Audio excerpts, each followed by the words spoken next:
இனிய மாலை வணக்கம். பூமி அம்மன் அஸ்ட்ராலஜிக்கல் ரிசர்ச் சென்டர் சார்பாக திரு சி. ராஜன்பாபு அவர்கள் எழுதிய நூல்கள் வெளியீட்டு விழா இனிதே நடைபெற உள்ளது. திரு தேவேந்திரன் ஐயா, ஜோதிடர் தேவேந்திரன் ஐயா, சிலம்பாசிரியர் ஐயா அவங்க இப்போ அவர் ஒரு சிறு உரை நிகழ்த்துவார். அனைவருக்கும் மாலை வணக்கம்ங்க. நம்ம ராஜன்பாபண்ணா ஜோதிட அமுதம் பாகம் 1 அதில் 32 அத்தியாயம் எழுதினார்.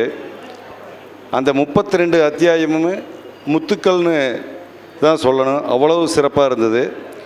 ரெண்டாவது பார்த்திங்கன்னா ஜோதிட அமுதம் பாகம் 2 அதில் 16 அத்தியாயம் எழுதியிருந்தார். அந்த 16 அத்தியாயமும் பார்த்திங்கன்னா 16 செல்வங்களுக்கு இணையான ஒரு அமைப்பு அதில் இருக்குது.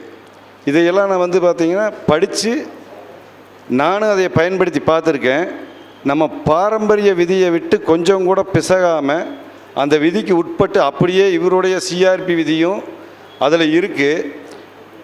இப்போ இந்த சிஆர்பி விதியில் விதியின் வித்தகர் அப்படின்னே இவருக்கு ஒரு பட்டமே கொடுக்கலாம். அந்தளவுக்கு ஒவ்வொரு விதியும் கச்சிதமாக சொல்லி வச்சுருக்காரு. எதை பொறுத்தனாலும் அப்படியே பொருந்தி வருதுங்க, அவ்வளோ சிறப்பாக இருக்குது. இப்போ அடுத்த 3வது பாகம் அதையும் இப்போ என் பொண்ணுக்கு அன்பளிப்பாக கொடுத்துருக்காரு. அதையும் நான் படித்து பார்த்துட்டு அடுத்த முறை இவர் இது மாதிரி பல நூல்களை எழுதி பல பேர்த்துக்கு அது பயன்படக்கூடிய வகையில் இவர் மீண்டும் மீண்டும் எழுதணும். அவருக்கு ஆண்டவன் நல்ல ஆயுளையும் ஆரோக்கியத்தையும் கொடுக்கணும்னு சொல்லி என் உரையை நிறைவு செஞ்சுக்கிறேங்க. நன்றி, வணக்கம்.